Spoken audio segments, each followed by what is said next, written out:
छठिया में धके रेलगाड़ी बिहारी पिया चले आई। हेलो दोस्तों, स्वागत है आपका आज के हमारे इस धमाकेदार वीडियो में। दोस्तों आज का ये वीडियो बहुत ही धमाकेदार और मजेदार होने वाला है, क्योंकि दोस्तों यूपी बिहार का सबसे बड़ा पर्व छठ पूजा आ गया और आप सबको तो पता ही होगा कि यूपी बिहार में छठ पूजा को कितने धूमधाम से मनाया जाता है। तो दोस्तों मैं आपको बताऊंगा कि इस छठ पूजा में भोजपुरी के 2 सुपरस्टार कितने हिट गाने लेकर आ रहे हैं। आखिर किस स्टार का गाना सबसे ज्यादा बजने वाला है। तो फाइनली खेसारी लाल यादव और पावर स्टार पवन सिंह इस छठ पूजा में कितने हिट गाने दे रहे हैं, चलिए आज के धमाकेदार वीडियो में जान। तो दोस्तों सबसे पहले बात करते हैं खेसारी लाल यादव की। तो दोस्तों मैं आपको बता दूं कि खेसारी लाल यादव के इस छठ पूजा में अभी तक बहुत सारे गाने आ चुके हैं, जिसमें से पहले गाने का टाइटल है बिहारी पियवा। छठिया में धके रेलगाड़ी बिहारी पिया चले आई। ग्लोबल म्यूजिक जंक्शन के यूट्यूब चैनल पर रिलीज कर दिया गया है। और साथ ही साथ भोजपुरी के ट्रेंडिंग स्टार खेसारी लाल यादव का दूसरा गाना परी खातिर पियरी पी, जिसको खेसारी लाल यादव खुद अपने official channel Khesari music world पर रिलीज किया।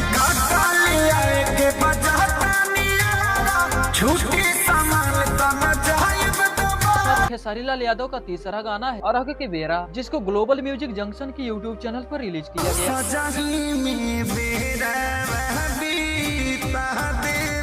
वही बात करें पावर स्टार पवन सिंह की, तो मैं आपको बता दूं कि पावर स्टार पवन सिंह इस छठ पूजा में अभी तक एक भी गाना नहीं दिए हैं। लेकिन मेरे भाई पावर स्टार पवन सिंह का बहुत ही जल्द इस छठ पूजा में एक बहुत बड़ा सॉन्ग आने वाला है, जिसका मेकिंग कंप्लीट हो चुका है। बहुत ही जल्द इस गाने को आप लोगों के बीच रिलीज कर दिया जाए। तो दोस्तों यही रहा आज के हमारे छोटा सा वीडियो। उम्मीद करता हूँ कि आपको ये वीडियो पसंद आया हो। तो अगर वीडियो पसंद आया हो तो वीडियो को लाइक कीजिए, चैनल को सब्सक्राइब कीजिए, अपने दोस्तों के साथ शेयर जरूर कीजिए। दोस्तों मिलते हैं किसी और मजेदार और धमाकेदार वीडियो के साथ, तब तक के लिए जय हिंद।